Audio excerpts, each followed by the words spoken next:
Bonsoir à toutes et à tous et merci d'être venus assister à ce débat. Nos caméramans vont filmer les échanges de ce soir pour la rediffusion. Donc, nous allons vous demander de chuchoter si vous voulez parler entre vous. Nous vous donnerons la parole un peu plus tard si vous avez des questions à poser aux candidats. Et nous ferons régulièrement des pauses pour se nourrir et se désaltérer. Le débat se déroulera en 4 actes. La présentation des listes, le thème et débat, questions citoyennes et le mot de la fin.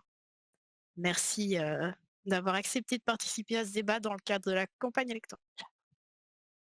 Très bien. On va passer donc à l'acte 1, donc, qui est la présentation des listes. Chaque tête de liste présentée en 5 minutes maximum, à tour de rôle, en répondant aux questions suivantes. Pouvez-vous vous présenter brièvement? Pouvez-vous nous détailler les axes de votre programme? Quel va être le point fort de votre mandat si vous êtes élu? Quel est, selon vous, l'atout et le défaut de votre colistier? Quel élément particulier vous a fait choisir votre binôme de campagne? Nous allons donc céder la parole à Monsieur Harkel.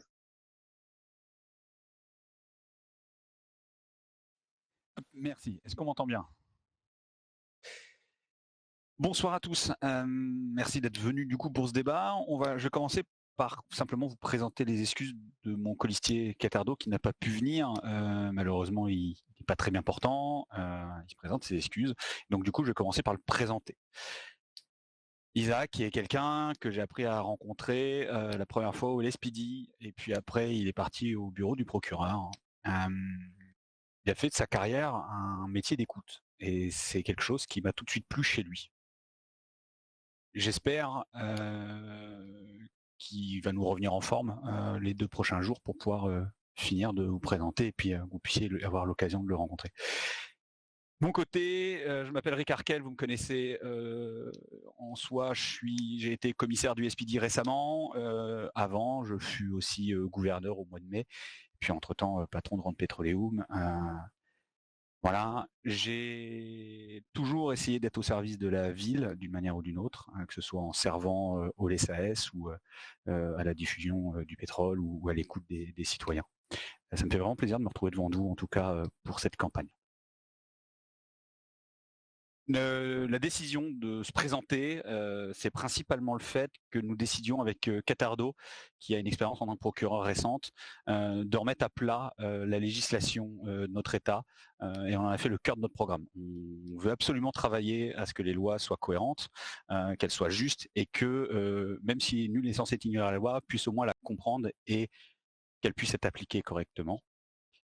Et ça, on veut par là même rendre le bureau du procureur indépendant, une vraie séparation des pouvoirs afin de pouvoir y travailler pleinement et ainsi avoir un bureau stable et qui puisse travailler sur le fond et pas que sur la forme.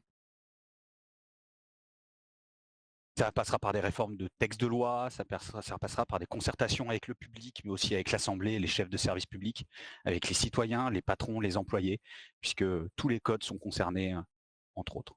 Puis après, on le verra au cours du débat, mais il y a pas mal d'éléments aussi sur la vie civile, la vie sociale, qui pourront être traités. Si on devait parler de Catardo au niveau de tout ce qui est vraiment ses points forts, c'est son entente, c'est sa capacité d'empathie, d'écoute, d'entente, c'est ce qui m'a vraiment plu chez lui. À l'inverse, il peut paraître réservé, il peut paraître timide, mais c'est un bosseur, un vrai bosseur, qui a toujours su être là pour les citoyens, quelles que soient ses origines et sa classe sociale. Quant à moi, je connais que mon plus gros défaut, c'est ma gueule, c'est d'être grande gueule, c'est de dire vraiment ce que je pense. Ça a ses défauts, mais ça a aussi ses qualités. Et j'ai souvent du mal à être court et concis. Mais on va essayer de s'y tenir ce soir. Et en tout cas, merci à tous d'être là. On va s'offrir avec Monsieur Hook et Monsieur Orlando ainsi que Madame Alvarez un très très bon débat. Bonne soirée à tous. Merci Monsieur Harkel. Nous allons donc donner la parole à Monsieur Hook. Bonsoir à toutes et à tous, c'est moi qui vais prendre la parole. Je me présente, donc je suis Rosita Alvarez, actuellement vice-gouverneur par intérim. J'ai occupé précédemment les fonctions de chargée de communication pour le LSAS Et avant cela, j'ai exercé le métier de journaliste au sein du Weasel News pendant environ 2 mois. Je suis aujourd'hui candidate au poste de gouverneur adjoint aux côtés de monsieur Roger Houck, qui donc se présente lui, pour le poste de gouverneur. Poste qu'il occupe, actuellement par intérim. Avant son mandat, monsieur Houck a également travaillé, en tant que livreur au Weasel News et c'est là où nous nous sommes d'ailleurs rencontrés. Depuis donc maintenant 8 semaines, monsieur Houck, officie au LSAS, d'abord, en tant que vice-gouverneur et donc aujourd'hui en tant que gouverneur par intérim. Concernant notre programme, comme vous l'avez peut-être déjà vu et lu, notre programme s'articule autour de 4 axes principaux. Donc on a tout d'abord un axe, autour de la sécurité, afin de renforcer la protection des citoyens de San Andreas, avec, davantage de moyens pour les forces de l'ordre. Ça qui passerait par une augmentation des salaires, une réflexion autour de l'augmentation des capacités et effectifs. Un gros travail sur l'amélioration de la communication entre tous les différents services avec le LSAS, avec la population. Et un point aussi sur la répression des officiers de police corrompus. Notre deuxième axe de campagne, il s'agit des entreprises privées et des services publics. Donc là aussi, nous souhaitons avoir davantage de dialogue avec des réunions avec les chefs de service, des projets de consultation obligatoires avec les commissions de patrons, commissions de dialogue, notamment en cas de réforme du code de l'entreprise, du travail et des associations. Et l'on souhaite également augmenter les primes CDI. Le troisième axe sur lequel nous sommes partis donc, concerne bien évidemment les lois, la législation, avec beaucoup de travail dessus, notamment la révision du texte de loi sur la magistrature, des réflexions aussi sur les auto-entreprises, l'aide aux associations, un travail sur la plus grande liberté de la presse, la création du droit du travail pour les salariés, etc. Et on terminera avec un quatrième axe qui nous tient particulièrement à cœur, monsieur Houck et moi-même. Il s'agit de la politique sociale. Donc on souhaite continuer ce qu'on a commencé à mettre en place actuellement et donc quelque chose qui s'adresse en particulier pour les nouveaux arrivants, pour les travailleurs Pôle emploi, la poursuite du guide du nouvel arrivant que l'on souhaite actualiser, l'aide alimentaire, en plus de tout ce qu'on peut fournir actuellement, les tickets, les kits de médicaments, et notamment lors de grosses crises comme il a pu en arriver une récemment. Voilà. Pour terminer, je dirais que voilà, si nous avons choisi de nous présenter ensemble, c'est que ça paraissait logique, c'était dans la continuité. On se connaît depuis longtemps. On a l'habitude de travailler ensemble maintenant et on a la même vision des choses pour la ville et pour ses habitants. On souhaite la faire évoluer de la même manière. Donc c'est pour ça que nous nous présentons ensemble aujourd'hui devant vous. Voilà. Merci à tous. Merci beaucoup. On va donc laisser la parole à monsieur Adams et monsieur Cooper. Ok, tout le monde m'entend? Avant tout, je me présente, Orlando Adams. Je voulais devenir gouverneur il y a un bon moment. J'ai commencé en travaillant en tant qu'assistant au LSAS dans la politique. Et après, je me suis décidé à un moment à me lancer en tant que gouverneur. Les points faibles que je puis dire de mon colistier est que il est un peu timide, il a du mal avec le social, mais il est toujours partant quand même pour se lancer. Ça, c'est un bon travailleur, il n'a pas peur de travailler. Ce que je peux lui dire de plus, nos axes qu'on a sur notre programme, c'est le développement de l'administration. On veut créer de l'emploi au niveau de l'administration pour fluidifier les dossiers et améliorer pour pouvoir parler aux citoyens. Nous voulons aussi réviser les lois pour qu'elles soient plus approfondies et plus claires. Nous voulons aussi travailler sur la liberté de la presse et leur rappeler aussi qu'ils ont des responsabilités éthiques. Et oui, nous voulons aussi travailler sur des lois sur la transition de mandat pour améliorer la continuité de ce que les autres gouvernements ont mis en place pour que le travail soit fait et qu'il ne soit pas fait à moitié, qu'après il soit oublié. Et puis, nous voulons aussi améliorer le système de magistrature. Donc là, c'est plus l'améliorer, c'est le ressortir. Nous voulons aussi aider les associations en leur fournissant des aides, soit de financement ou leur fournir des pubs en les payant pour Awiza News. Nous voulons aussi parler de la sécurité de l'emploi, qui nous semble un axe très important dans notre programme. Nous voulons aussi améliorer les conditions de travail des services publics, comme ça a déjà été fait, augmenter leur paye, travailler sur leur budget avec leurs responsables et mettre les gilets pare-balles obligatoires. Nous voulons aussi un autre axe qui me semble important sur notre programme, une plus grande transparence des activités du gouvernement, en détaillant bien ce qu'on fait régulièrement et en faisant des conférences de presse assez régulièrement, bimensuellement. Et puis nous voulons aussi faire des réunions avec les citoyens, des assemblées où eux pourront donner leurs idées et pouvoir aussi discuter des problèmes de l'État assez régulièrement. Voilà, si mon colissier veut rajouter quelque chose.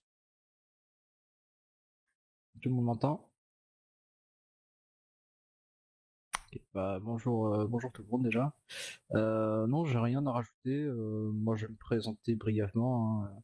Je suis arrivé sur l'île il y a très peu de temps, à peu près 3 mois. J'ai travaillé à Ron. J'ai beaucoup discuté avec Orlando, que ce soit de politique, etc. On a plus ou moins les mêmes points de vue, hein. Toujours des divergences, hein. Mais on est d'accord sur notre politique et on est motivé à faire bouger les choses. Voilà. Merci de m'avoir écouté. Les thèmes et les débats. Nous allons, autant qu'il se peut, donner le même temps de parole à chaque liste. Chaque thème sera débattu pendant 15 minutes. Ça représente à peu près 5 minutes de parole par duo. Donc le premier thème, l'organisation politique et les lois. Estimez-vous que la loi est accessible à tous et permet aux citoyens de se défendre équitablement devant la justice? Et nous allons commencer par M. Arkel. La réponse, elle est principalement non. C'est aussi court que ça. Mais on va argumenter quand même pour expliquer un peu. Les procédures, les fonctionnements en interne des services publics, si vous ne les connaissez pas, déjà, pour la plupart des citoyens, je pense qu'ils sont opaques. Forcément incompris. Ce qui fait qu'au cours des différentes rencontres qu'on a pu avoir, je me suis aperçu que bon nombre d'entre vous ne savent pas trop comment ça passe. Même si une partie des procédures sont écrites dans le code qui porte le même nom, pour avoir fait partie de la police, on se rend compte qu'effectivement, à moins que vous ayez fait objet des procédures d'arrestation, où vous avez été fini en garde à vue, vous n'avez pas forcément une bonne idée de tout ça, comment ça se passe. Avant de laisser la parole aux autres candidats, en gros, si vous préférez, un citoyen concerné par une enquête des services de police à l'heure actuelle ignore son déroulé ou ignore où est-ce que ça en est. Il est obligé de passer par le bureau du procureur qui n'est pas dans l'obligation de lui répondre.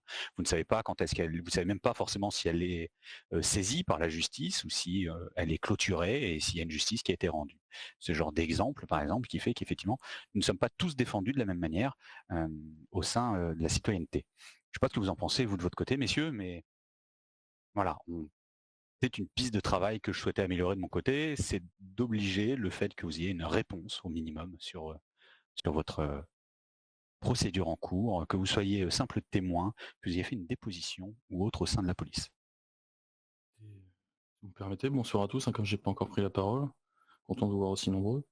Pour en dire sur vos propos, M. Arkel, sur certains points je suis d'accord avec vous. On va dire que la compréhension des codes C'est assez difficile, il faut vraiment une certaine implication que tout le monde ne peut pas consacrer. Pour tout vous dire, je l'ai marqué vraiment ces 7 dernières semaines au sein du gouvernement où on passait vraiment beaucoup de notre temps, à mon plaisir, à expliquer les textes de loi, à expliquer les procédures, à ramener les citoyens vers le bureau du procureur, comme l'a dit M. Arkel quand il voulait bien répondre. Donc il y a un vrai travail sur ce point-là qu'on essaie de s'attaquer depuis quelques semaines. M. Rando a parlé dans sa présentation de la magistrature. Ça peut passer par ça, mais il y a un vrai retravail à faire dessus. Donc pour le moment, je serais sur le même avis que M. Arkel, on va dire non, on n'a pas une équité face au jugement, puisqu'à partir du moment où vous ne savez pas les démarches d'arrestation, les démarches de procédure, on ne peut pas être équitable avec quelqu'un qui connaît la loi sur le bout des doigts et peut voir le moins de vices de procédure. Donc nous, on va s'attaquer réellement, et comme on fait depuis quelques semaines, à répondre à toutes les questions, à réintégrer les avocats avec un vrai encadrement juridique pour que ça ne nuise pas non plus au bon fonctionnement de la justice sur notre île. Pas que à chaque affaire, on trouve un vice de procédure, c'est pas le but, mais qu'on renforce vraiment cette connaissance des lois et cet accès à la compréhension des lois, comme on a pu le faire vraiment ces dernières semaines. Je sais pas ce que vous en pensez, Monsieur Adams, également, mais voilà, moi, je pense qu'on a un avis partagé sur ça. Si tout le monde m'entend, j'espère. Je suis d'accord avec les deux listes concurrentes, c'est que on n'a pas une équitabilité là-dessus. Mais je veux revenir aussi que ce gouvernement, sur les autres gouvernements aussi, ils ont commencé à mettre des choses en place et ça, il faut le rappeler à tout le monde. Après, oui, il faut qu'on retravaille tout l'ensemble, comme la magistrature, et pour avoir des avocats et que tout soit équitable. Pour l'instant, c'est vrai que ce n'est pas équitable, qu'il y a plusieurs vices de procédure qui sont mis en cours et qui seraient bien à rectifier et à retravailler les différentes lois pour améliorer cela. Et, merci Monsieur Adams pour le travail qu'on a fait. En effet, avec vraiment remettre le rôle de l'enquêteur interne au centre des discussions, en travaillant sur cette magistrature qui n'était pas parfaite et qu'on va continuer à travailler, et on l'a retirée pour éviter que les forces de l'ordre se retrouvent bloquées au quotidien. C'est vrai que ça fait partie de nos intérêts, et ça fait toujours toujours partie de nos attraits. Que ça soit aujourd'hui 2-3 appels, ne serait-ce sur la compréhension des lois, c'est pas forcément le rôle d'un gouvernement, mais on le prend.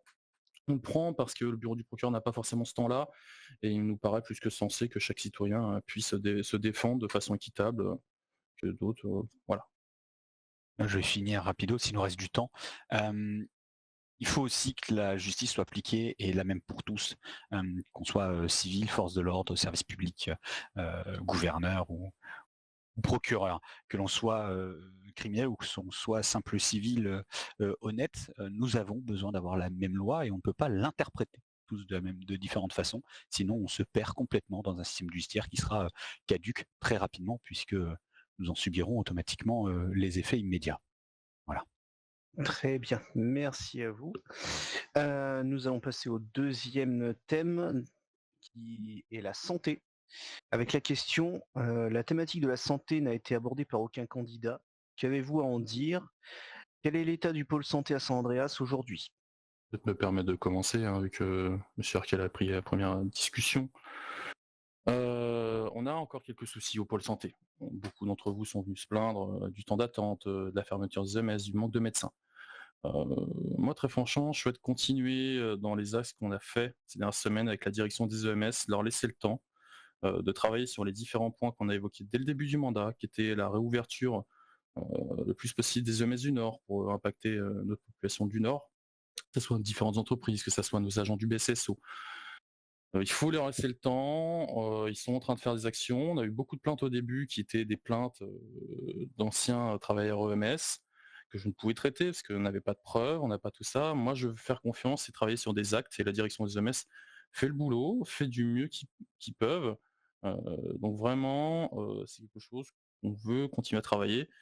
Donc on n'a pas forcément apporté d'éléments au sein de notre programme sur ce thème-là parce que c'est déjà en cours, et que il n'y a pas eu de remontée par exemple à l'Assemblée des représentants comme on a pu avoir pour passer. Donc moi, tant que la direction fait et travaille comme il a été évoqué ces dernières semaines, je laisse, j'attendrai le résultat, on discute constamment et on essaie d'adapter au mieux au vu des retours.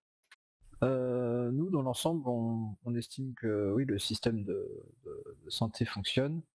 On rappelle que ces derniers temps, il y a quand même eu des événements assez difficiles. Il y a aussi eu la neige qui n'a pas forcément arrangé les choses. Donc en soi, le personnel soignant travaille dur, de manière professionnelle et même dans les situations de crise, ils ont réussi à s'en sortir. Il y a peut-être un manque d'effectifs, comme a pu le dire Monsieur O, et de moyens. Il y a aussi un problème important quand même qu'il faudrait renforcer, c'est le pôle psy. Il faudrait plus de médecins qualifiés et une meilleure communication pour que les citoyens n'hésitent pas à faire appel à eux. Moi, je vais simplement continuer. Effectivement, s'il n'y a pas forcément de remontée ou autre, vous avez au sein du gouvernement, et je compte le garder ce poste, un enquêteur interne qui est capable de faire le travail. Je pense que si à l'heure actuelle, on peut à la limite décrier un manque de personnel du côté des EMS, mais c'est principalement parce que vous avez des postes à pourvoir et que vous n'avez pas forcément des candidats. Les EMS n'en sont pas moins à plusieurs crises traversées, qu'elles soient l'invasion des aliens pour ceux qui sont là à peu près la période de novembre. Vous avez eu la restructuration, hein, puisque le Marshal Esther est passé bouger un peu les choses au niveau du pôle EMS avec une réduction des effectifs, fermeture du pôle psy avec une réouverture, etc. Donc il y a pas mal de choses qui sont déjà en cours. Je pense qu'on peut partir du principe que à partir du moment où on a une commission qui est un garde-fou plus un enquêteur interne, s'il y a des choses à faire, ça sera fait. À l'heure actuelle, laissons le parcours se faire au sein des EMS. La direction, pour l'instant, semble apte. On verra par la suite. Et si les citoyens ont des choses à dire, à communiquer, et pour faire avancer ça, ils n'hésitent pas à rencontrer les dirigeants, les assemblées, et puis après vous avez l'enquêteur interne qui peut se saisir de l'enquête si nécessaire. Et je rajouterais, dans la continuité de ce qu'a dit M. Herkel, c'est vrai qu'on a un vrai manque de profils. Par exemple, vous parlez du profil psy. Du pôle psy, on a un vrai manque de profils, c'est ce qui se présentait. Ce n'est pas la volonté des directions de se séparer d'un pôle psy. C'est vraiment, au bout d'un moment, si les gens ne se présentent pas, qu'on n'a pas de profil, qu'on n'a pas de candidat, malheureusement, on ne peut pas créer le service comme ça. Donc c'était le vrai problème de ces dernières semaines. Malgré que la direction fasse du mieux qu'elle peut et les moyens soient renforcés, c'est le manque de profil qui a conduit à certains manques d'effectifs, mais ça commence à remonter la pente et c'est la meilleure des choses. Pour le troisième thème, la sécurité et la lutte contre la criminalité, pensez-vous que les forces de l'ordre soient correctement préparées aux périodes de crise comme on l'a vécu en décembre? Pour notre part, non. Ils sont pas encore assez, comment dire? Ils sont pas encore assez préparés. C'est des choses qu'il faut mettre en place avec la direction. Ils ont vécu pas mal de crises inédites au mois de décembre. Il faut qu'on voit avec l'ensemble des directions pour améliorer leur quotidien au niveau de leur budget et, et effectif, et qu'on améliore tout ça dans l'ensemble. Ce que je peux dire de plus, il faut qu'on revoie le travail de terrain avec eux, et que nous aussi on mette du travail de terrain avec, comme on a mis dans un de nos axes, travailler avec une personne qui serait secrétaire de l'intérieur, hein, qui serait en charge directement avec la police et qui pourrait avoir un contact direct. Il faut qu'on travaille aussi sur la méthode et la durée de leur formation. Il peut y avoir un découragement aussi des forces de l'ordre, et nous voulons travailler pour améliorer cela. Je vais me permettre de répondre du coup, parce que cette crise, je l'ai traversée en tant que commissaire. Un peu partout dans la salle, on a des agents qui se sont donnés à fond pendant le mois de décembre. Effectivement, crise inédite. Qui dit crise inédite dit incapacité à se préparer par l'avance. Vous pouvez imaginer ce que vous voulez, les meilleurs plans du SWAT ou autres, des aliens, je ne pensais pas que ça existait, et un ensemble d'organismes qui se mettent à courir après des ginettes, encore moins. qu'il faut faire, c'est simplement les soutenir, c'est leur donner les moyens d'aller de l'avant. Ça va être renforcement des unités, ça va être leur donner des moyens matériels. Pendant cette période-là, nous avons à un moment donné perdu un véhicule, je pense que vous le savez tous, et nous avons perdu un homme. Personne n'était non plus préparé à cela. Ce qui est important à prendre en compte, c'est qu'il faut répondre aux forces de l'ordre à l'instant. Pas faire un plan de carrière sur une formation ou autre. Les formations, ils les ont. La durée des formations, vous pouvez donner ce que vous voulez. On a déjà un miracle si vous arrivez à garder un officier de police cadet plus de 2 à 3 semaines et qui se représente à son bureau pour travailler. Il faut simplement répondre aux besoins de la police. Et ça passe effectivement par être à leur écoute. Ça passe par des budgets, par du matériel. Et je pense que c'est pas la possibilité de mettre un gilet pare-balles H24 qui porte déjà, si vous vous baladez dans la rue la plupart du temps, ils l'ont sur eux quand ils sont en intervention, il va changer les choses. Je ne sais pas ce que vous en pensez, Monsieur Hook, mais je pense que c'est surtout l'écoute de nos forces de l'ordre et le respect de cela qui fera que nous pourrons avancer avec eux. Ah, mais sur ce point, je suis entièrement d'accord avec vous, sur quelle façon on a été tous les deux dans la crise, moi en tant que vice-gouverneur et vous commissaire. C'est clair que c'est pas une question de préparation, on n'est jamais préparé que ce soit aux aliens ou à ce qui s'est passé en décembre. D'autant plus que tous nos agents, que ce soit BCSO et les Speedy Park Rangers, sont donnés à fond.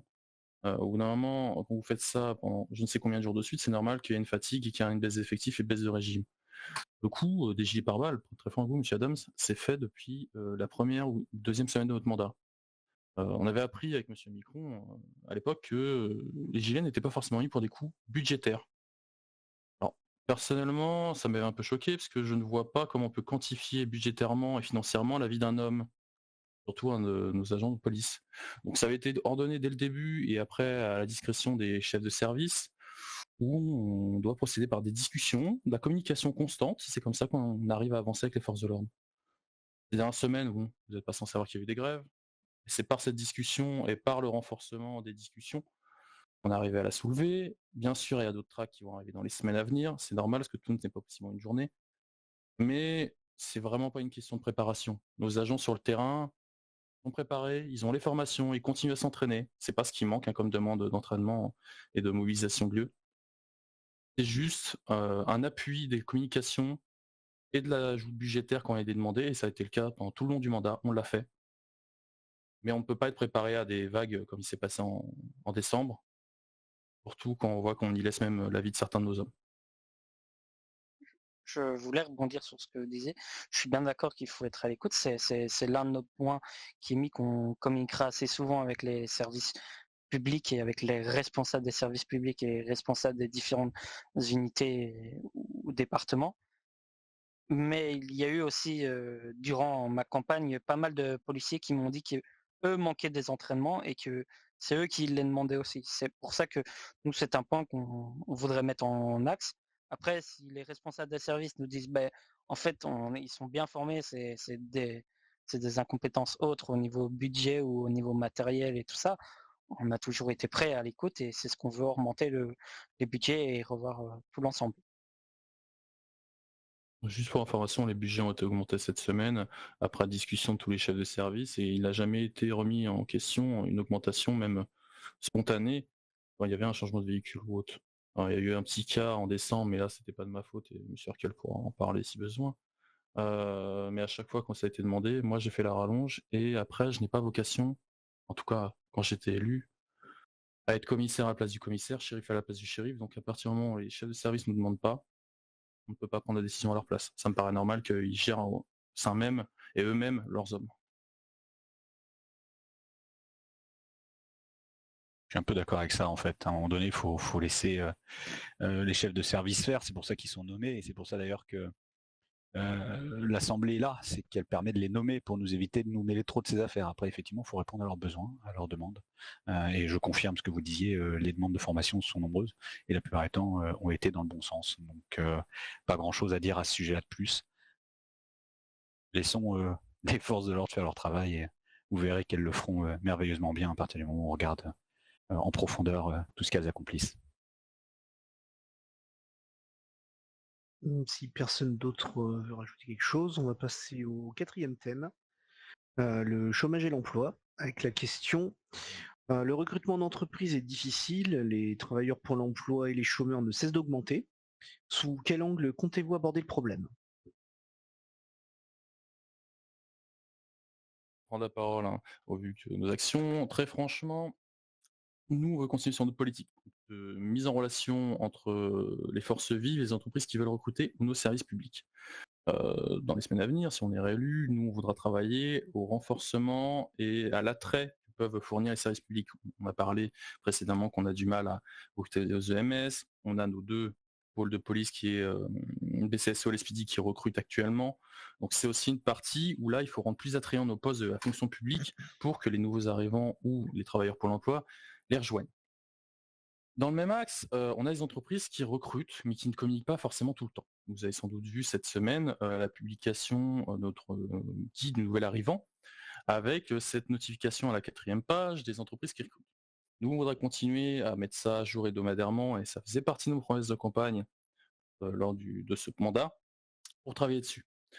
Il y aura aussi également des discussions d'augmentation d'effectifs. Alors, dans les services publics, c'est possible, dans les entreprises privées, ce n'est pas le cas, mais au moins, ce qui permettra de faire des places supplémentaires et encore de renforcer nos actions sur le terrain. Donc c'est dans cet axe de rassemblement, d'information et de mise en relation qu'on veut continuer à travailler constamment pour éviter que ce que j'appelle les DRH criminels fassent notre boulot avant nous et aillent recruter ces personnes au sein même de nos métiers Pôle emploi, alors que ces personnes pourraient travailler dans des entreprises très sympathiques ou nos services publics. Je vais rebondir. Le chômage, c'est très compliqué. À l'heure actuelle, j'ai pu rencontrer des gens à la mine durant la campagne et j'ai découvert qu'ils étaient à peu près une trentaine, un peu plus. J'ai été surpris de voir qu'ils s'étaient bien organisés. Vous voyez, j'ai été plutôt surpris. Une trentaine de personnes, ils se sont pris une radio. Il y en a qui réfléchissent à faire des associations autour de l'humanitaire, etc., pour leur fournir de la nourriture. Le chômage, c'est aussi la précarité du logement. J'ai appris qu'il y en a beaucoup qui dormaient dans la voiture, qui essayaient de se trouver tant bien que mal quelque chose, et effectivement beaucoup sombre. De temps en temps, la facilité, lorsqu'un groupe passe les voir et leur propose pourquoi pas de travail pour eux en tant que petite main ou autre. Une possibilité qui leur est offerte et souvent ça peut craquer et ça peut donner envie au vu de ce qui est proposé. On ne peut pas promettre, hors des services publics, du côté du gouvernement, des ouvertures de postes. Vous imaginez bien que si on pouvait faire augmenter les entreprises de 50 places, on le ferait avec plaisir pour que tout le monde soit en plein emploi. C'est pas faisable. Par contre, les services publics déjà peuvent le faire. On peut attirer les gens à y aller. Ce sont des métiers de volontariat et ce sont des métiers de passion, par contre. Il faut y veiller, il faut vous donner envie à tous citoyens d'y aller. Vous êtes chômeur et vous voulez chambrer même une reconversion à l'emploi. Puis il faut informer le citoyen aussi qui est effectivement telle ou telle entreprise, que ce soit à travers le guide, très bonne idée, existante depuis longtemps, merci de l'avoir remis à jour, mais peu et sous-peu exploité depuis si longtemps au sein de notre île. Et puis voilà, faut travailler dans ce sens-là. À un moment donné, il faut y aller. Et puis si un jour des entreprises s'ouvrent, et si vous avez des idées d'entreprise, n'hésitez pas à nous les communiquer, que je sois au gouvernement, et je pense que M. Hook sera pareil, on les prendra, ou M. Orlando, on les prendra pareil, et puis on fera suivre. Maintenant, on ne peut pas vous promettre la création de 50 emplois dès qu'on arrive au gouvernement. Ça sera quasi impossible. Par contre, créer des emplois au sein du LSAS, des services publics, déjà ça, on peut le faire. Et nous, on s'y engage avec mon colistier à ouvrir des postes dès que possible. Alors en soi, oui, je suis d'accord que actuellement va y avoir une vague de demandeurs d'emploi qui est là actuellement. Et je suis d'accord que oui, effectivement, le gouvernement devrait s'informer très régulièrement des places disponibles dans les entreprises pour pouvoir guider au mieux les gens, mais aussi devrait servir de conseiller à l'emploi pour guider les personnes par rapport à leurs envies. En soi, il faut aussi qu'ils aient envie de travailler où ils sont. Que ce C'est soit le cas, pas... Oui. je fais juste une parenthèse, c'est juste pour Ouais, dire bah, que c'est le cas voilà, sur ce point-là. Et nous sommes tout à fait d'accord que, effectivement, il y a des possibilités, y compris dans les services publics. je vais rebondir sur ce que mon colistier a dit. Nous voulons, comme la plupart des listes, de ce que je comprends, c'est se tenir informé et mettre un document à disposition qui serait régulièrement mis à jour, quasi toutes les 2 semaines ou toutes les semaines, à voir comment on pourrait aménager cela. Mais nous voulons mettre à disposition ce document qui dirait il reste autant de place et quel type de profil il cherche, avec des gens qui seront nommés au gouvernement comme conseillers Pôle emploi ou assistantes sociales. On encore à rediscuter et à mettre en place, mais nous sommes prêts et nous avons pu constater aussi que tout ce qui se passe à la mine, mais pas que, nous avons été aussi à GoPostal voir ces personnes et nous avons vu la précarité qu'il y avait. Je me permets de rebondir sur ce que vous venez de dire, M. Adams. Pour ce qui est des documents des personnes et de la mise à jour, c'est déjà le cas au sein du gouvernement. Donc le prochain gouvernement qui reprendra aura aucune difficulté à remettre à jour le guide qui a pu être publié et donné à chaque nouvel arrivant. Les profils sont marqués. Vous avez peut-être voir sur ce guide qu'il y avait une mise à jour au 19-01, mais c'est au vu du contexte de grève qui était logique parce qu'il n'y avait pas de recrutement pendant ce moment-là. Donc tous les outils, tout le personnel, tout ce qu'il faut est déjà en place au sein du gouvernement et déjà publié. Et pour tout vous dire, on travaille déjà à l'actualisation pour le reposter lundi prochain. Voilà tout. La précarité passerait d'ailleurs. Vous pouvez lutter à l'heure actuelle, effectivement, si vous cherchez si vous cherchez les travailleurs à l'actuel chômage, ils ne sont pas forcément les nouveaux arrivants. La primo-accessibilité au logement, ça pourrait être intéressant de leur donner. C'est pour ça qu'il est publié sur les annonces gouvernementales pour que ça touche tout le monde, donc des travailleurs au Pôle emploi. Et tout ce qui est loi, tout simplement pour les primo-accédants, droit du travail, etc., sont déjà écrits depuis plus d'une semaine. Mais je souhaite déjà en discuter avec la commission patronale et la commission des employés pour qu'elles soient en accord et en discussion. Sinon, ça aurait pu être publié déjà à jour, mais il me paraît normal qu'on puisse en discuter avant que je dépose cette loi de ma tour d'ivoire. Mais en tout cas, sur l'idée, ça me rassure qu'elle est partagée et ça me fait même plaisir.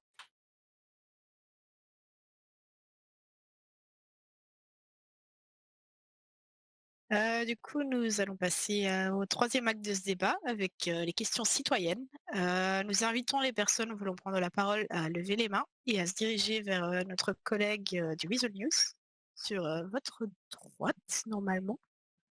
Et elle vous passera un micro. Vous avez aussi la possibilité d'envoyer des questions anonymes sur la messagerie du Weasel. Vous pouvez adresser vos questions à tous les candidats ou à un candidat particulier, c'est comme vous le sentez. Bonjour tout le monde.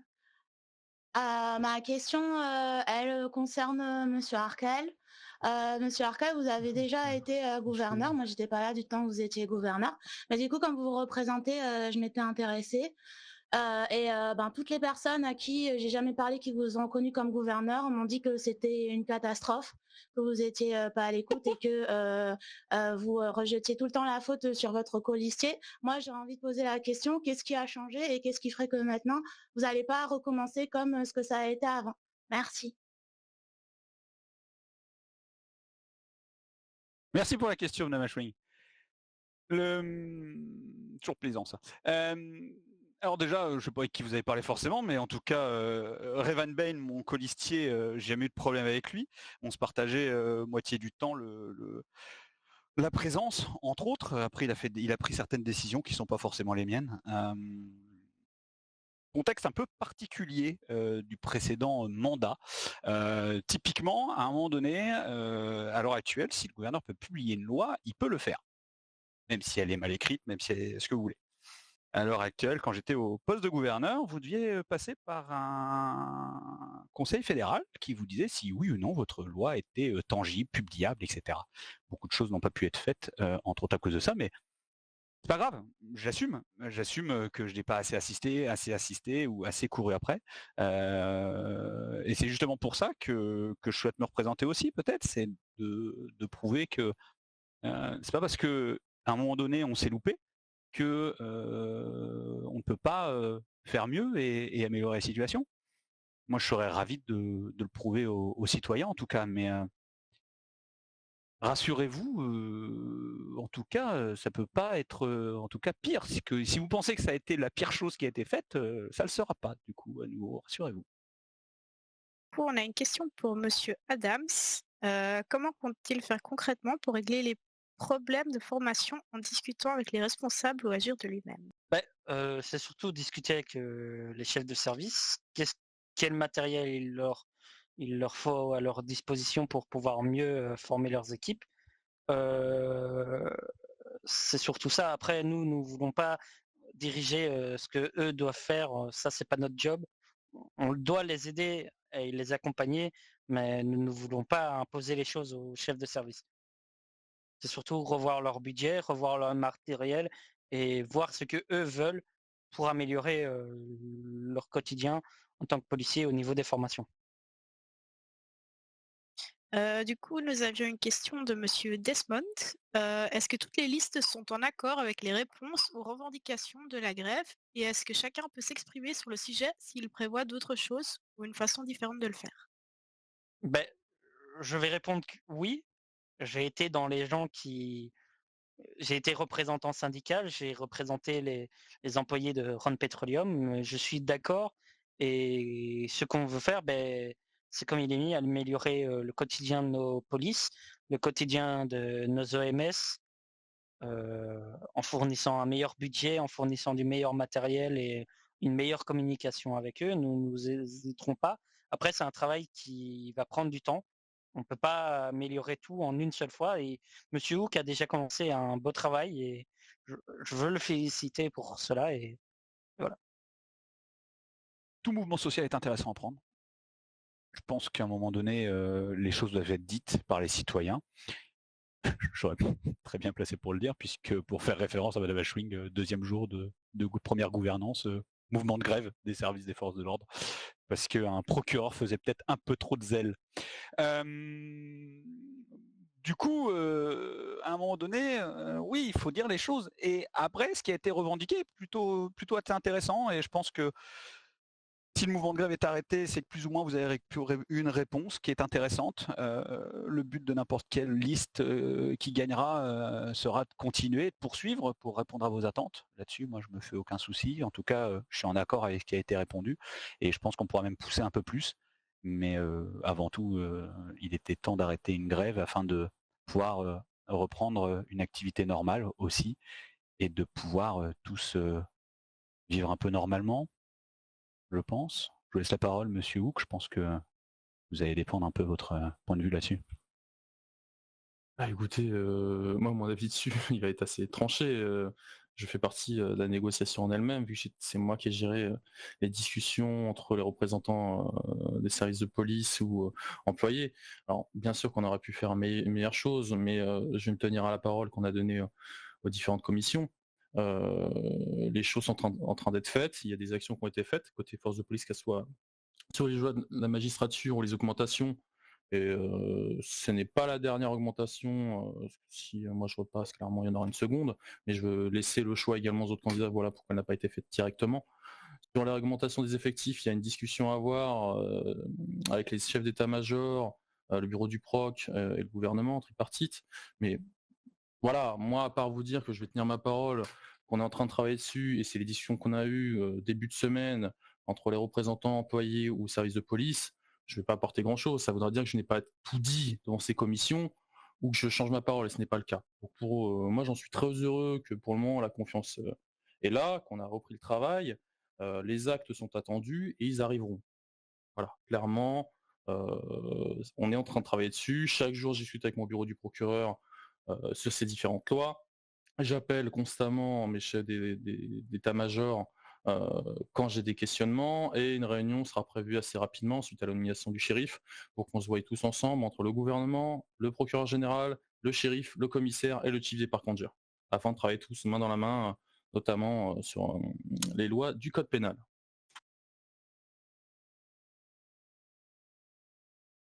Bonsoir à tous, je suis Terpsichorelis.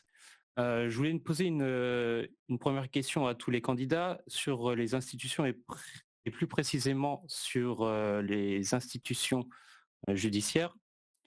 À savoir que pour l'instant, le pouvoir législatif, exécutif et judiciaire sont assez peu démarqués.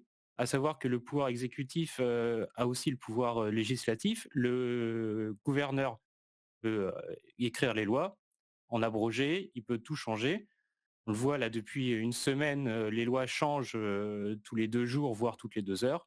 Est-ce qu'il est prévu que le pouvoir législatif soit séparé du pouvoir exécutif? Ça, c'est dans ma première question.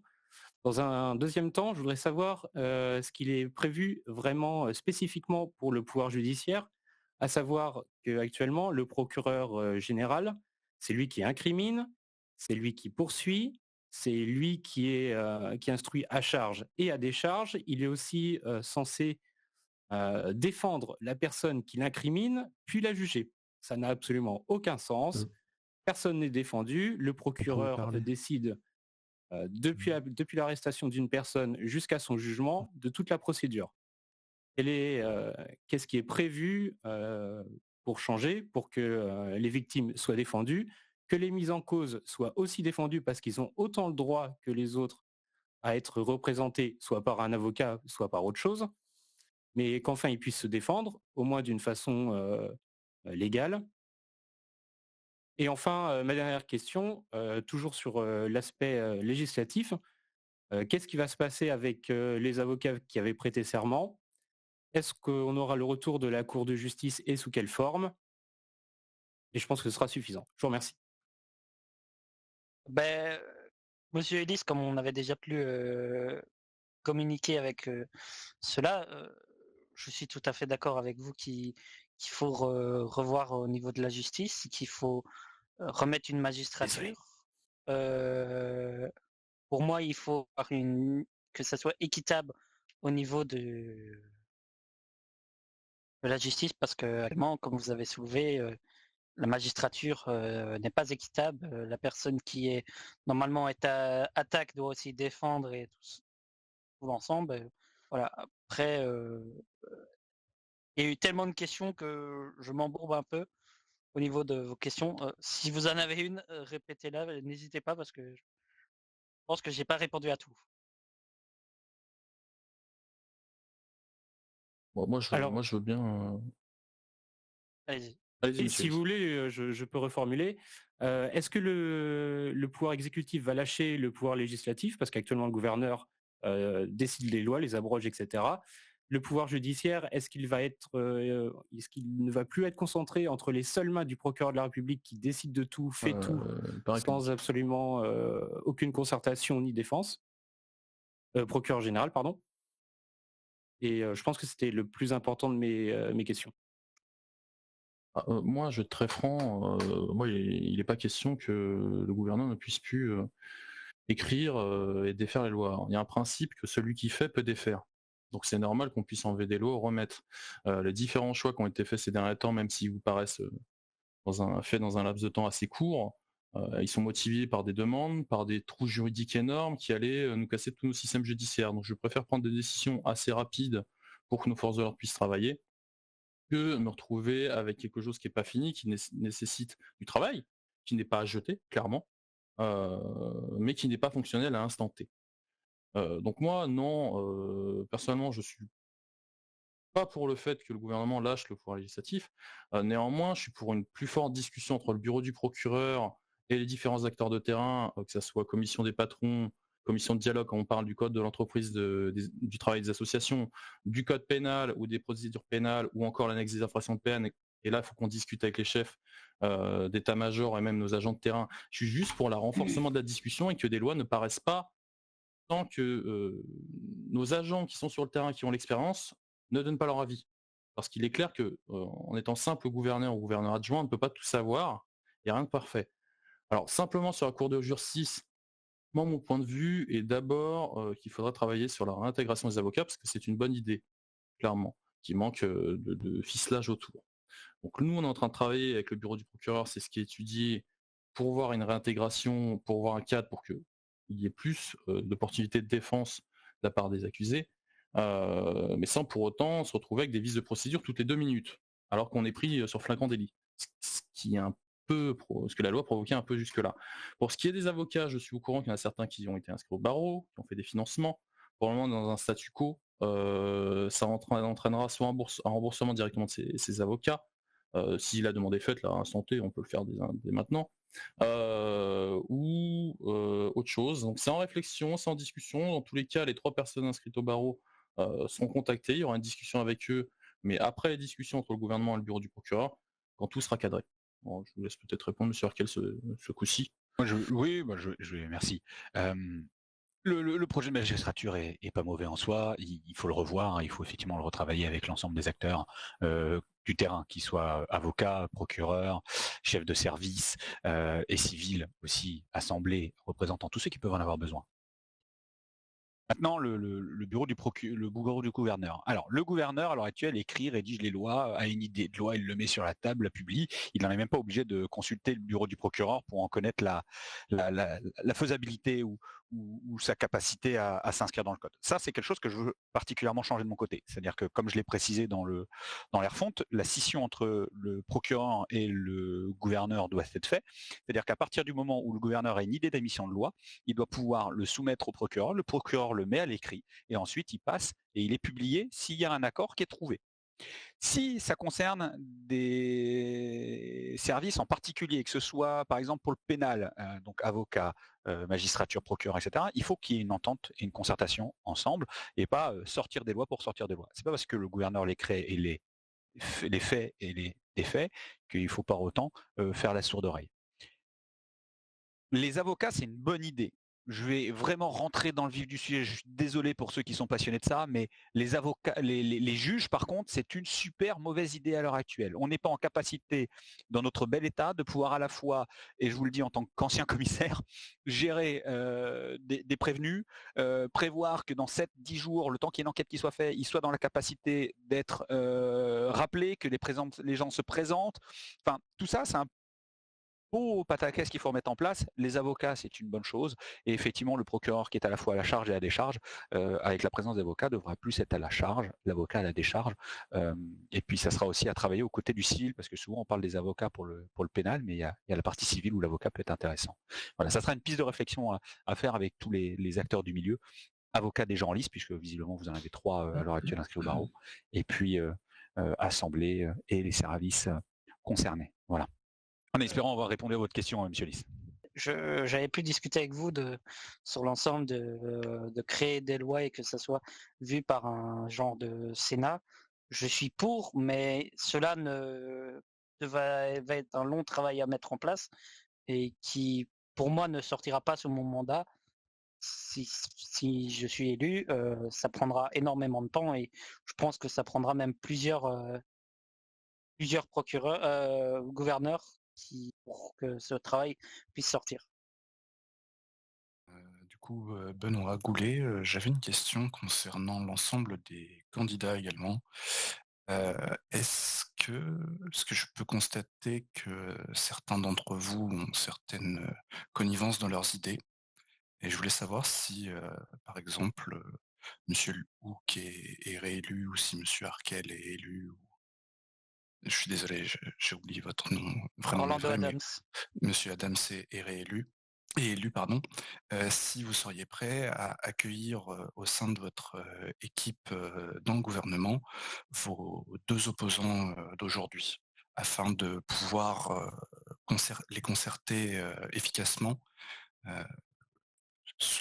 pour leurs idées qu'ils n'ont pas pu mettre en place et pouvoir travailler efficacement ensemble. Écoutez, alors je me permets de répondre, messieurs. Moi, ça sera avec un grand plaisir. De toute façon, ça a déjà été le cas. Écoutez, monsieur Lohan Neo, qui a fini 2e aux dernières élections, travaille actuellement pour nous et me soutient.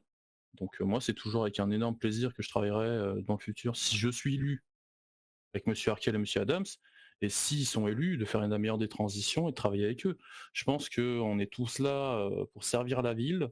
On n'est pas là pour un poste, pour l'argent ou quoi que ce soit. On est vraiment là pour servir les citoyens, apporter aux idées, avoir des confrontations qui sont prolifiques intellectuellement.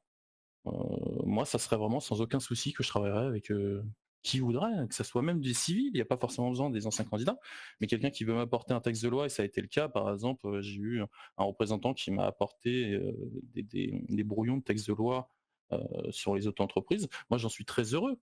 Il faut saisir de toutes les forces vives de l'île pour avancer et pour servir la population. Je peux aller. J'ai déjà eu la conversation récemment avec Monsieur Hook au téléphone et je lui avais dit la même que moi, même si j'étais pas élu, ça m'intéresserait de revenir au gouvernement, retravailler au gouvernement, et je suis prêt à travailler que les deux listes. Hein. Je n'ai rien contre eux et je soulève le travail qu'ils font constamment. Hein. Monsieur Hook là en tant que gouverneur ou Monsieur Harkel en tant qu'ancien gouverneur et commissaire, où on est tous prêts à aider les citoyens et nous travaillerons ensemble. Et c'est pour ça que même l'idée d'un Sénat, ça serait plusieurs partis qui se réuniraient. C'est plusieurs équipes et même si on n'a pas tous les mêmes convictions, on a moyen de travailler. Si justement on est en désaccord, c'est une bonne chose parce que ça donnera des nouvelles idées que l'autre ne pouvait pas et qu'on pourra améliorer tout ensemble. Je vais finir du coup, mais je crois qu'on a déjà eu cette conversation, Monsieur Hook, tous les deux. Ça sera avec plaisir. D'ailleurs, si vous regardez dans le programme, là on va parler du programme, mais en gros, j'ai prévu plus tard dans les réformes de placer en sorte que le deuxième au score des élections puisse avoir une place potentiellement, et ça sera à voir avec l'Assemblée, etc. Trouver une manière de les inscrire dans le paysage politique sur le long terme, c'est-à-dire qu'ils aient leur mot à dire et leur présence. C'est toujours intéressant d'avoir des opinions opposées, et même d'ailleurs, vous avez pu le remarquer ce soir, on a quand même pas mal de points de vue assez communs. C'est la manière d'aborder la chose qui peut changer. Mais en tout cas, oui, ça sera un plaisir de travailler avec chacun d'entre eux, que ce soit au sein du SAS ou d'une manière ou d'une autre. On est là pour la ville, effectivement. On est là pour nos citoyens et on n'est pas là pour se faire la bourre et se balancer le meilleur scud de la planète. J'ai deux questions. J'ai une question pour Monsieur Orlando Adams et une question à vous trois. La première, c'est Monsieur Orlando Adams. Vous avez présenté votre coéquipier, Monsieur Warren Cooper, comme quelqu'un de très timide, de très introverti. N'avez-vous pas peur que cela soit contradictoire pour un poste aussi important? Il peut être introverti à des moments. C'est juste que je pense pas. Je sais que c'est quelqu'un de très fiable, qui n'a pas peur aussi de dire de temps en temps ce qu'il pense. C'est juste qu'il a l'air timide comme ça, et sur ça que je l'ai présenté comme ça, mais il a toujours été partant pour aider nos collègues. Je l'ai vu à Run Petroleum, c'est pas le dernier, à donner des idées et à trouver les manières pour améliorer notre quotidien. Et ça, je veux le soulever, que c'est un très bon travailleur et qui sera toujours partant. D'accord. Et ma deuxième question, c'est pour vous trois, du coup. Vous parlez tous de faire évoluer la magistrature et de mettre en place des avocats, mais est-ce que cela ne va pas rendre encore plus complexe un système qui a déjà trop de démarches? Et s'il n'y a pas d'avocat, que va-t-il se passer? Est-ce qu'on va revivre la même chose que ce qui a entraîné la grève? Un manque de personnel qui va relaxer les personnes arrêtées en liberté conditionnelle, qui va donner de la frustration auprès des forces de l'ordre, et une ville qui va se défendre par elle-même, même après un second ras-le-bol général? Alors je me permets de prendre la parole dessus. On est d'accord sur le fait que l'intronisation de la magistrature comme elle a été faite ne nous a pas aidé à amener à des tensions, des conflits. C'est pourquoi tout à l'heure je parlais de discussions vraiment préalables entre les chefs de service FDO, le bureau du procureur et le gouvernement. C'est pour pallier à ces tensions-là, ramener les expériences de terrain et écrire la loi tous ensemble. Parce que si comme je disais tout à l'heure, si je l'écris moi tout seul, bien sûr que j'ai pas la vue de terrain, j'ai pas la vue des procédures en interne ou les speedy BCS ou quand il y a une garde à vue. Donc c'est avec de la discussion qu'on va amener ça. Dans le cas où vous parlez des remises en conditionnel, en liberté, etc., c'est pas dû à la magistrature. C'est dû à un manque d'effectifs au bureau du procureur. Bien sûr, le manque de bureau de procureur, on l'a suivi pendant un certain temps. Vous êtes au courant qu'on a changé de procureur général. Il y a eu une élection que maintenant c'est Monsieur Yavik. Aujourd'hui, je peux vous annoncer qu'on a 5 procureurs, parce que l'Assemblée a accepté même d'en augmenter un, et que ça roule. C'est une période voilà, qui a été compliquée, mais qui normalement ne devrait plus réarriver. Et c'est pas du tout lié à la magistrature. La magistrature a amené des tensions, qui a provoqué la grève, mais c'est parce qu'il n'y a pas eu de consultation, ça a été fait vite, et avec des gros trous juridiques. Et les agents avaient peur de tout simplement plus pouvoir faire leur métier. Et je pense que la peur pouvait être justifiée à certains instants, parce qu'il y avait, pour vous le dire dans les textes, quelqu'un qui était en attente de jugement pouvait refaire un crime, il repartait en attente de jugement. Donc on se retrouvait dans la même situation que décembre, où les policiers couraient derrière, mettaient en garde à vue, puis ressortaient. Ça, c'est pas possible. Donc aujourd'hui, vraiment, ça passera par la discussion. On veut déjà procéder par la mise en place des avocats, en tout cas pour ma part. Je ne sais pas pour les autres lits, je parle pour moi et Madame Alvarez. Et c'est par la discussion qu'on avancera, autrement. Ouais, je vais prendre tout de suite, je vais rebondir. Effectivement, c'est la discussion. Hein. La discussion est primordiale avec les chefs de service, avec les forces de l'ordre qui sont concernées, avec les avocats, le procureur, etc. Il n'y a pas de. Je pense qu'effectivement, le problème qu'il y a eu dans la magistrature, et j'étais déjà plus en poste à ce moment-là, mais je l'ai relevé immédiatement, c'est les procédures qui auraient pu être problématiques à partir du moment où vous aviez un juge. C'est pour ça que de mon côté, moi, le juge, techniquement, il saute. Après, il faudra retrouver un bon moyen. Maintenant, vous ne pouvez pas faire la justice en instantané. C'est-à-dire que je suis désolé, mais il ne peut pas avoir un mec, on le chope, on l'emmène en cellule et instantanément, il est jugé. Des fois, il va falloir étudier son cas, il va falloir en discuter. Et si la justice est mal rendue, si la peine ou la condamnation n'est pas faite en bonne et due forme, il y a le principe de recours. Le principe de recours, à l'heure actuelle, il est fait par le bureau du procureur. Il faut s'assurer de se mettre un garde-fou, que effectivement, ce soit pas le même procureur qui le gère ou que les avocats aient la possibilité de le prouver. Que c'était peut-être trop ou qu'il fallait la relaxe complète. Ça se trouve, ça se réfléchit. Mais à un moment donné, il faut effectivement que l'on puisse fluidifier ces procédures et ce fonctionnement, tout en n'empêchant pas les forces de l'ordre de continuer à faire leur travail. Et à l'inverse, aux citoyens de s'assurer, quel qu'il soit, que la justice soit faite. Mais avant tout, non, ce que vous avez vécu ces derniers temps est exceptionnel. Je ne pense pas que le mois prochain, on va se retrouver à nouveau avec une hausse de la criminalité telle qu'on a pu le voir et qui va mettre à mal nos institutions ainsi que la vie civile. Là-dessus, j'ai bon espoir. Je suis d'accord avec mes deux compères. Là. On a des soucis avec ça qui pourraient essayer de ralentir, sauf que s'il y a une bonne magistrature, pour moi, ça ne va pas ralentir les choses. Nous avons aussi un cas où un avocat, il n'est pas là que pour défendre les criminels, il est aussi là pour défendre la personne qui s'est fait attaquer, qui est la victime.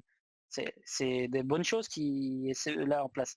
Après, c'est un travail à long terme qu'il faudra mettre en place. Pour moi, les juges, c'est possible. Ça va peut-être un peu rallonger, mais il y aura des nouvelles procédures à mettre en place. Mais pour moi, ce n'est pas une mauvaise chose que la magistrature sorte et on devra juste travailler correctement avec les différents services et avec les différents procureurs.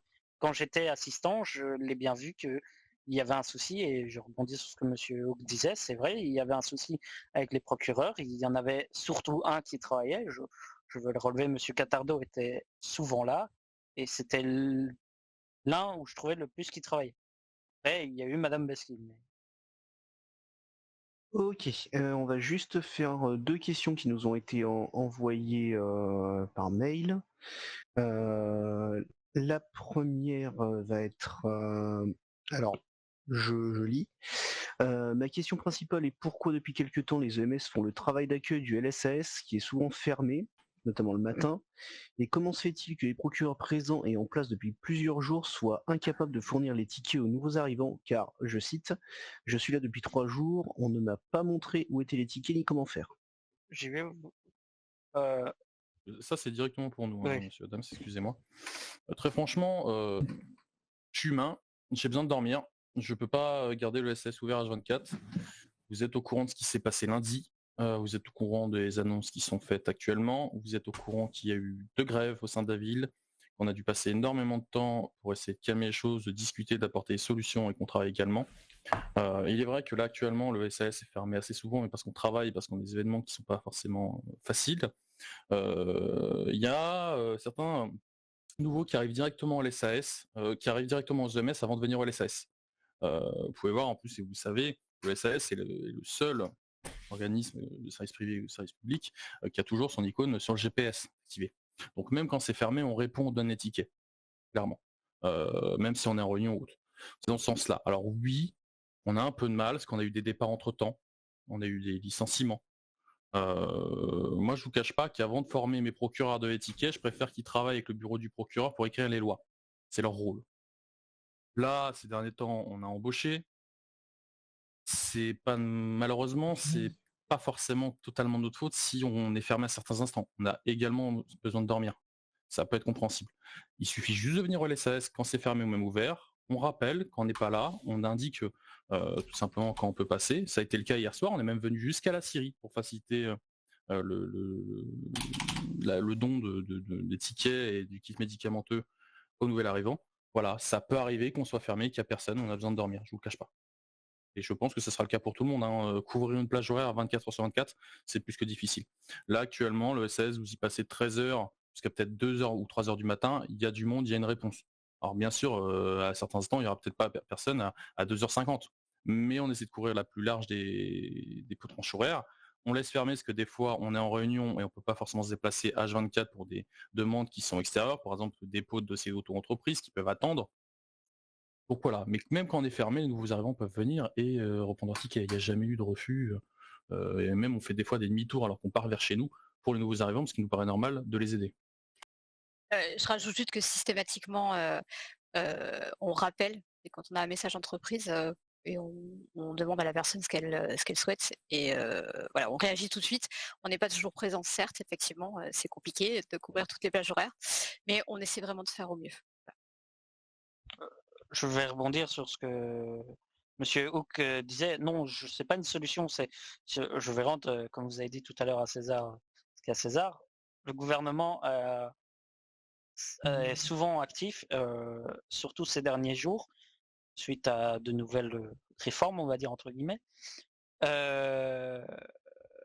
C'est vrai que c'est pas tout le temps évident. Moi, je me tuais à l'époque à la tâche en tant qu'assistant à être tout le temps là, et c'est vrai que à force ça tue. Et il faut être honnête que c'est de plus en plus souvent disponible. N'hésitez pas, même si vous avez le numéro des personnes qui sont au gouvernement, de leur envoyer un message et eux vous répondront plus vite et seront disponibles pour vous.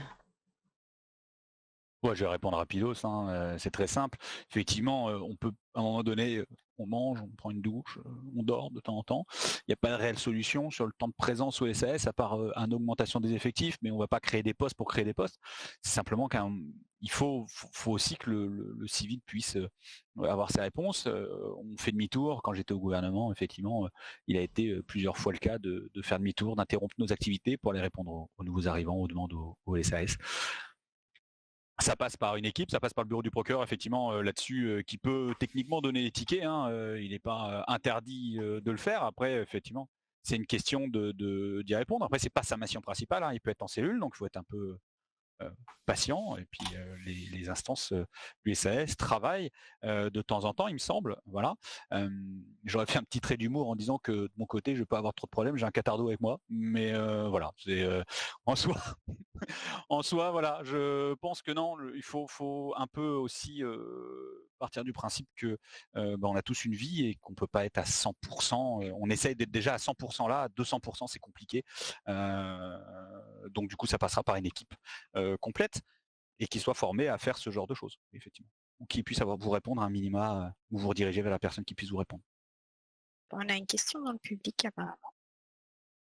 Bonsoir. Je pense que personne ici n'est sans savoir que on a actuellement, mais depuis déjà un bon moment, un problème du nombre de délits, mais surtout de crimes qui sont commis au sein de la ville. Mais également, je pense ne pas être loin de la vérité en disant que la plupart des citoyens n'ont pas confiance de manière générale en nos forces de l'ordre lorsqu'il s'agit, s'ils sont victimes de certaines injustices, on va dire pour être plus global, pour porter plainte et avoir une action concrète de leur part. Donc du coup, je voulais savoir si vous aviez prévu certaines choses par rapport à la protection de témoins, lorsqu'il s'agit d'une affaire plus ou moins grave, et aussi d'une, comment dire, de peine ou d'une répression, entre guillemets, lorsqu'il s'agit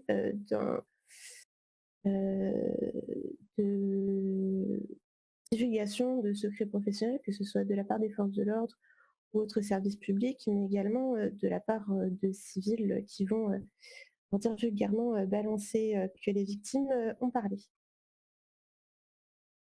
Alors sur la première question, tout simplement, si on est en train de travailler sur la protection des témoins, c'est le cas. Il y a de ça 1 ou 2 jours, je discutais encore avec le procureur général peut-être pour la création d'un fonds protection des témoins. On a un cadre juridique qui est en train d'être fait pour des témoignages sous X. Donc j'en ai pas forcément trop parlé non plus avec mon procureur général parce que je le laisse travailler avant de discuter, mais c'est le cas et ça fait partie des revendications qui ont été faites pendant cette grève. Pour ce qui est des policiers ripoux, appelons-les comme ils sont, alors malheureusement c'est une chasse aux rats qui est assez difficile même pour les officiers qui sont clean, et c'est la large majorité. Malheureusement, ces personnes nuisent aux citoyens, mais nuisent aussi à nos forces de police qui se font tous salir par l'action d'un ou deux qui font n'importe quoi. Mais actuellement, il y a un nettoyage qui est fait. Voilà, il y a des décisions fédérales qui sont faites. C'est en train d'être continué. Moi, je fais confiance à mon commissaire, mon shérif et mon chief pour faire le nettoyage au sein même de leur service. On a des officiers, des enquêteurs qui sont assez bons, voire très bons, qui arrivent à filtrer et à trouver les mauvais pour qu'on les punisse et clairement renforcer limite la répression contre eux. Parce que quand on est au sein des services publics, c'est pas normal qu'on fasse des exactions. Clairement, on est là pour servir les citoyens, pas pour les pourrir. Et sur le dernier point, j'ai un peu oublié, je vous le cache pas. Vous pouvez me rappeler le dernier point? Si, je viens de me souvenir, c'était l'augmentation des peines et la répression. Mes excuses. Sur ce point-là, on en discute. Il y a une réforme de l'annexe des peines. Ça sera toujours en consultation. Ok.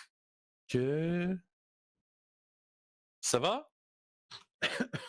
Ok. Je m'attendais à celle-là. Bah voilà, on a une vidéo pour le bêtisier. Donc pour la répression et pour l'augmentation des peines, on a fait une modification de l'annexe des peines il y a de ça quelques jours. On continue à en discuter, mais ça se marchera toujours en discussion avec le commissaire, le shérif. Je sais que ça fait souvent bateau, mais la discussion et la communication en fait entre les services et le SS qui peut modifier les lois, pour moi, est le principal. Et on permettra d'adapter et voir les réactions sur le terrain. Parce que mettre une répression trop forte amènerait juste à une montée de la violence sans but précis. Le but est qu'on tape réellement porte-monnaie aux bises pour que la criminalité diminue, et ça on le fait en consultation avec nos agents qui sont sur le terrain et qu'on les remonte. Les 3 points sont très simples. Déjà la partie amende et peine, ça sert à rien de monter pour monter. Effectivement, on va avoir besoin du fond, et le fond passe par les enquêtes. Et c'est là où le LSPD, le BCSO, le bureau du procureur rentrent en compte. Et à plus petite échelle, le park ranger, mais on va avoir besoin d'eux pour monter des dossiers, etc. À partir du moment où vous occupez les groupuscules criminels à essayer de démanteler leur business, ils vont être plus concentrés là-dessus et à devoir se sécuriser qu'à venir embêter le citoyen. Et ils vont remettre plutôt à demain, et on a un peu de chance qu'ils oublient ou qu'ils reportent, et de pouvoir les coffrer en temps. La partie sécurisation du témoin. La confiance des SPD passe effectivement par les actions du SPD, mais on sait bien, et on l'a vu dans les dernières nouvelles, certains membres, que ce soit au SAS, désolé gouverneur, ou au sein des trucs, puissent être entachés. Et d'ailleurs, avec la preuve que tout le monde ne l'est pas en même temps, et c'est rassurant. Mais c'est quoi? C'est une infime partie. C'est une infime partie. Imaginez, on est une trentaine à peu près, on était 35 à Mission Row avant que je parte, il n'y a pas 35 pourris. Après, malheureusement, c'est l'accès au dossier qui fait que ça fuite. Et je vous dirais qu'aux EMS, on a eu le même problème à une période. Les informations ont fuité sur sur les dossiers médicaux de chacun. Le mien a fuité. Et bah tant pis, j'ai appris à faire attention. J'en ai pas tenu pour autant rigueur aux EMS là-dessus. Par contre, effectivement, on peut faire en sorte que les citoyens aient confiance. Si vous avez confiance en nous, si vous avez confiance au LSPD, et c'est là-dessus qu'il faudra qu'on travaille, vous allez pouvoir témoigner. Et ces témoignages, même s'ils sont pas directement utilisés à l'instant T, peuvent être utilisés indirectement ou reportés dans différentes enquêtes pour grossir un dossier, pour condamner. Ça a déjà été vu par le passé et on peut y faire quelque chose. On peut caviarder, on peut ne pas marquer le nom, et on peut donner une législation. Effectivement, vous parliez du témoignage sous X, c'est une solution qui existe déjà, entre guillemets, et qui n'a juste pas de cadre légal écrit dans le code du travail, dans le code pénal, mais à l'heure actuelle, les forces de l'ordre le font déjà. Vous le voyez, si vous êtes un jour fait une déposition au sein des forces de l'ordre, les forces de l'ordre marquent leur matricule et non pas leur nom. Eh bien, il arrive que sur certains documents, à la demande du témoin, nous ne marquons pas le nom du témoin ou du dépositaire, de manière à ce que ça reste fait. Dans le cas des avocats, d'ailleurs, il faudra le travailler parce que il est peut-être pas forcément bon que le nom du témoin sorte et de la personne qui a fait déposition. Et dans ce cas-là, merci, Madame Alvarez. On en a une deuxième du coup. Et excusez-moi. Du coup, c'est vachement pratique. Et donc du coup, on va avoir les avocats qui vont avoir accès à certaines informations. Ça, il faudra effectivement caviarder certaines choses pour que ça ne transparaisse pas, mais c'est un travail avec les services, le bureau du procureur, et c'est avec le citoyen. Effectivement, il faut qu'on regagne votre confiance là-dessus. Ça sera une tâche longue et ardue. Ça ne se fera pas en 8 semaines. Je ne peux pas vous dire qu'aujourd'hui, si je suis élu mardi, mercredi, vous ayez confiance dans les forces de l'ordre. Par contre, effectivement, ça sera à tout le monde d'y participer, que ce soit les civils, les forces de l'ordre, les services publics et le SAS. Ok. Je suis d'accord avec mes deux compères. C'est un travail à mettre en place, à témoigner sous X, à mettre des fonds qui sont à disponibilité pour les services publics pour qu'ils puissent protéger les témoins sur les différentes enquêtes. Est-ce que quelqu'un peut me rappeler exactement toutes les questions comme ça Oui, ok. L'augmentation des peines, je suis d'accord qu'il faut les augmenter certaines. Après, c'est vrai qu'il ne faut pas mettre des peines pour des peines. Il faut un travail à long terme. Pour tout ce qui est ripou, c'est déjà un nettoyage qui est en train de se faire et j'espère que ce sera dans une continuité pour cela. Et il ne faut pas oublier qu'il y a un enquêteur interne. Hein. Si vous voyez des choses, n'hésitez pas à contacter l'enquêteur interne qui est mis en place pour qu'il fasse aussi ces enquêtes. Ok, du coup, nous avons une question sur l'application Weasel News. Bonsoir, l'auto-entrepreneuriat sur l'île est compliqué et les démarches sont longues et fastidieuses. Une liste propose des changements, mais qu'en est-il des autres? Il y a beaucoup d'opportunités qui ne sont pas saisies à cause de l'administratif. Pour rapidement faire sur l'entrepreneuriat, c'est un élément important de l'île, c'est une alternative à l'emploi dans les entreprises ou à un boulot secondaire pour ceux qui souhaitent le faire. Je me rappelle, alors là-dessus, je vais peut-être me planter, mais je me rappelle pas que le dossier d'auto-entreprise soit complet, un casier judiciaire vierge, un dossier qui présente l'entreprise, le gouvernement, et vous me dites si je me trompe, gouverneur, mais le gouvernement relit, vérifie, valide, et après vous avez une déclaration des comptes à faire à la semaine. C'est pas hyper compliqué, c'est moins compliqué que faire l'acquisition d'une entreprise. Donc en soi, où c'est la même démarche que pour créer une association à quelque chose près. Par contre, effectivement, on peut l'aider, on peut la financer. Pourquoi pas, si les gens ne se sentent pas à l'aise, de se rendre auprès d'un conseiller au LSAS ou de faire appel à une autre entreprise, d'aide à la construction d'autres entreprises. Vous voyez, on peut faire des choses comme ça. Là-dessus, il n'y a pas de souci. Maintenant, réformer quelque chose d'aussi simple, entre guillemets, ça va être compliqué. Faire un minimum un dossier pour présenter une autre entreprise, c'est montrer aussi sa volonté et son envie de la faire. Et pas simplement un coup de tête. Donc je pense que c'est pas voué forcément à bouger dans ce sens-là. Par contre, effectivement, faire de la pub pour une première, etc., ça peut se réfléchir avec les personnes qui le désirent. Moi, j'y vois pas d'inconvénient en tout cas. Je sais pas pour vous. Non, mais de toute façon, vous y devrez sur pas mal de choses. C'est-à-dire que c'est pas si compliqué que ça actuellement. Le cadre juridique est assez vide sur l'auto-entreprise. Moi, quand on parle de réforme, c'est apporter, entre guillemets, un cadre pour des déductibilités par rapport à l'impôt de ces auto-entreprises. Certains d'entre vous ont peut-être envoyé directement leur dossier auto-entreprise. J'ai essayé de répondre assez vite et de la façon la plus complète pour que ça soit inscrit. Quand on a déjà quelqu'un qui est volontaire, qui est prêt à faire une activité et qui fait les démarches d'auto-entreprise pour qu'il soit dans l'égalité, moi c'était leur activité. Donc je gérais moi-même, pour tout vous dire, messieurs également, le cas des auto-entreprises. Il n'y a que peut-être 2 entreprises que je n'ai pas gérées. Du coup, nous avons une question pour Monsieur Hook. Vous avez signalé à plusieurs reprises ne pas vouloir vous représenter. Pourquoi ce revirement? Ah ouais, bah là, il n'y a que moi qui peux répondre. Hein. Pour être très franchement... Ah oui, bah oui, j'imagine que oui, il n'y a que moi, monsieur Urkel. Pour être très franc, jusqu'à dimanche 21h30, je me représentais pas. Voilà, je vous le dis, on était à peu près dans ces horaires-là. J'ai eu des discussions avec des personnes en qui j'ai confiance et en qui je porte, comment dire, une amitié dans ces délais-là, que ce soit des collègues, que ce soit des amis qui m'indiquaient que ce serait bien que je me représente. J'avais des échos comme quoi ça allait pas forcément tourner bien à l'SAS. Également, vous êtes peut-être parce que la question est bien posée, mais j'imagine que la personne savait également que j'avais peut-être posé ma démission quelques jours avant ça. C'est vraiment juste dans une vision d'apporter une nouvelle voie, de continuer le travail qui était bien fait, sur certains points, que j'ai voulu me représenter avec Madame Alvarez pour les points qui ont été évoqués à l'introduction. On y allait. Quoi? Oula. Donc c'est dans ces aspects-là, mais vraiment, oui, ça s'est décidé très tard. Et aujourd'hui depuis lundi, ça s'est fait un peu plus vite que prévu, que j'ai dû être aux manettes. Je travaille à 100%, vous pouvez le demander, que ça soit aux collègues au sein du LSAS, que ça soit aux individus que je rencontre. Je suis pas là à me défiler. Je fais le boulot le mieux possible, afin d'arranger la situation. Alors tout n'est pas parfait, parce qu'on n'est pas parfait, clairement.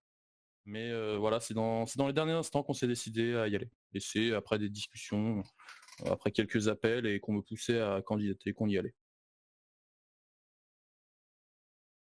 Si quelqu'un du public veut prendre la parole, c'est maintenant. Ah oui, je reprends la parole.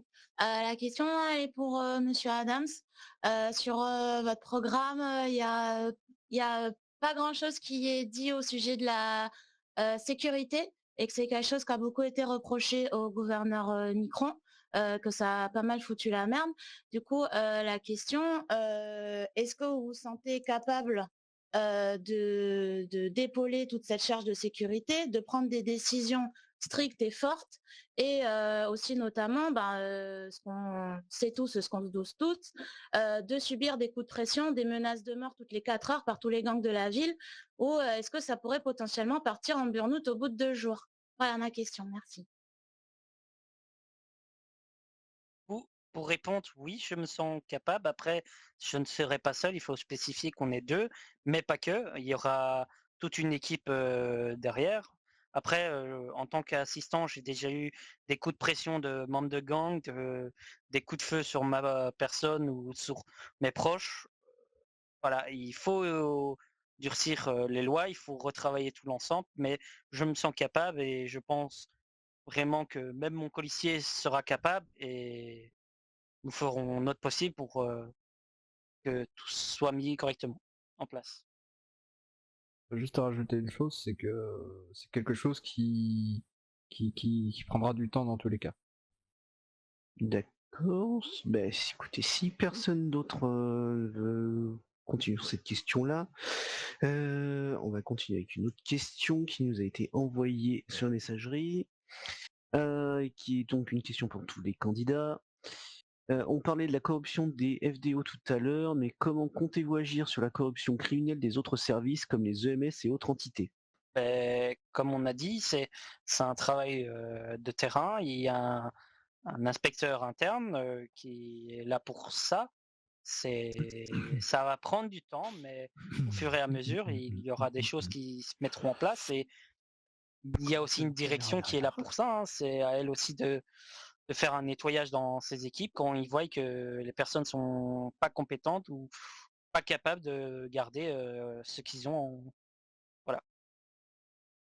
Pareil, le même principe que les autres services, hein, remontée d'informations, témoignages, action si nécessaire de l'enquêteur interne, discussion avec les chefs de service, et c'est les mêmes procédures en fait. Si il y a de la corruption, il faut qu'elle soit décelée, amenée avec des preuves, et après amènera à condamnation. On est à peu près d'accord là-dessus. Quel que soit le service public ou quelle que soit l'institution qui soit frappée par de la corruption, RIP ou autre, il faut pouvoir le traiter. Là-dessus, il y a une structure, on a un bureau du procureur, on a potentiellement un enquêteur interne. Pour que l'enquêteur interne soit capable de travailler sans avoir la pression, il va falloir le restructurer un peu, lui donner un peu plus de moins de possibilités, enfin trouver une manière de l'amener à être présent. Je crois que vous avez commencé à faire une réforme à ce sujet-là. En tout cas sur sa nomination. Qui va lui permettre d'être un peu plus indépendant et de pas se dire tiens je peux pas enquêter sur machin parce que il va peut-être me virer ou autre. Bah voilà, là ça c'est le genre de choses par lesquelles il faut passer. Et c'est du travail de tout instant et c'est à la fois aux citoyens et aux forces de l'ordre, aux services, aux chefs de service, aux états-majors, aux directions et même aux employés dans ces services de faire des remontées quand ils voient qu'il y a quelque chose de louche. Même si c'est une erreur, même si vous pensez que bah, finalement c'est peut-être pas ça, ne serait-ce que d'en parler va permettre peut-être de regarder la chose différemment et peut-être de découvrir quelque chose à côté et qu'on n'aurait pas vu si vous l'aviez tu. Donc faites-le, vraiment. Parlez à vos chefs de service, les portes des EM ont toujours été ouvertes. Ça sera pareil partout et ça permettra de faire avancer les choses. Nous avons une question pour la liste Orlando Adams. Quelles mesures concrètes allez-vous mettre en place pour améliorer la communication des forces de l'ordre avec les habitants concernant la répression de la criminalité? Donc ce qu'on compte mettre en place, c'est une communication permanente avec les forces de l'ordre,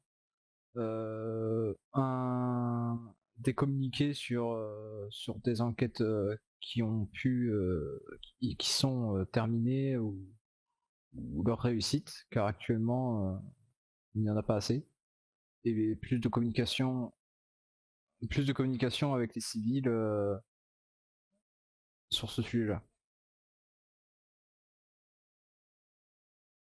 Pour rebondir, comme nous avons dit dans l'amélioration de la magistrature, nous avons une personne qui serait, au moment on a nommé ça secrétaire de l'intérieur, mais c'est à revoir, et ce serait une personne qui serait en permanence en tant que représentant du gouvernement au niveau des services publics et qui sera là pour avoir une discussion instante et directe, que les remontées soient faites instantanément